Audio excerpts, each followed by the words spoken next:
Thomas the Tank Engine was feeling very happy. His blue coat shone in the sun, he was right on time, and all around his branch line the countryside seemed prettier than ever before.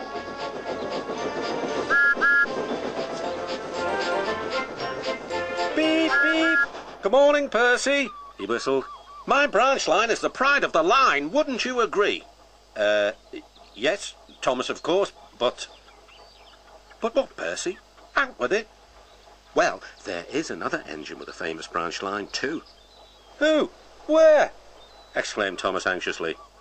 His name's Stepney. He's far away, but the Fat Controller says he may visit us. When?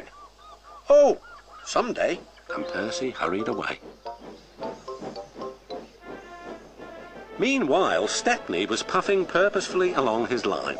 It runs through fields and forests, but isn't very long, which made him feel a little sad. Later, he saw Rusty. The little diesel had helped save Stepney from scrap. Everyone's been so kind, but my railway is so short, and I do miss a good long run. I think you should tell Driver too, replied Rusty. I'm sure he'll understand.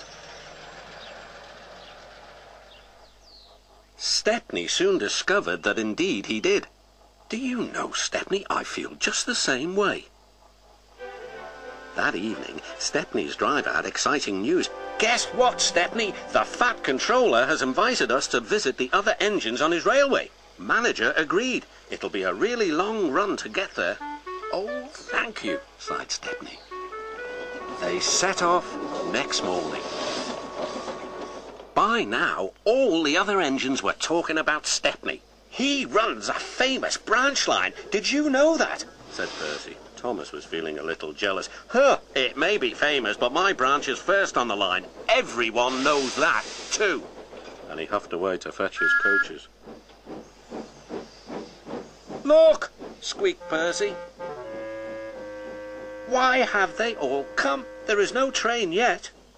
But Percy was wrong. The signal dropped, and from far away an engine whistled. Here he comes, yelled Douglas. Stepney puffed proudly through the junction. All the engines were pleased to see him. I hope you'll meet Thomas too, said Edward. You both have branch lines to be proud of. Then Stepney set off to help Duck shunt coaches in the yards, and they worked happily together all afternoon. At last, Thomas arrived. Sorry, can't talk. It's time for my last branch line train. Mustn't be late.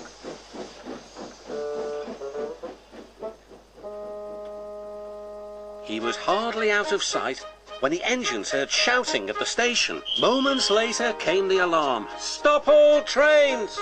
The signalman answered the telephone. A special, is it? I see. Thomas was impatient. Why are we waiting? My passengers are being delayed. Sorry, Thomas, said his driver. We're being shunted to allow another train to pass. Soon they heard an unfamiliar puffing sound. There was Stepney with headlamps swaying and whistle blowing. He gathered speed and disappeared. Well, bust my boiler, said Thomas the Tank Engine.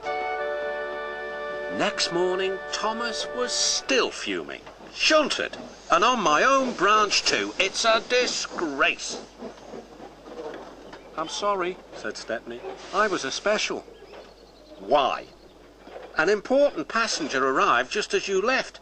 He ordered a special train and Duck let me take it. We had a splendid run, but, finished Thomas kindly, it can make an engine nervous not to know the line.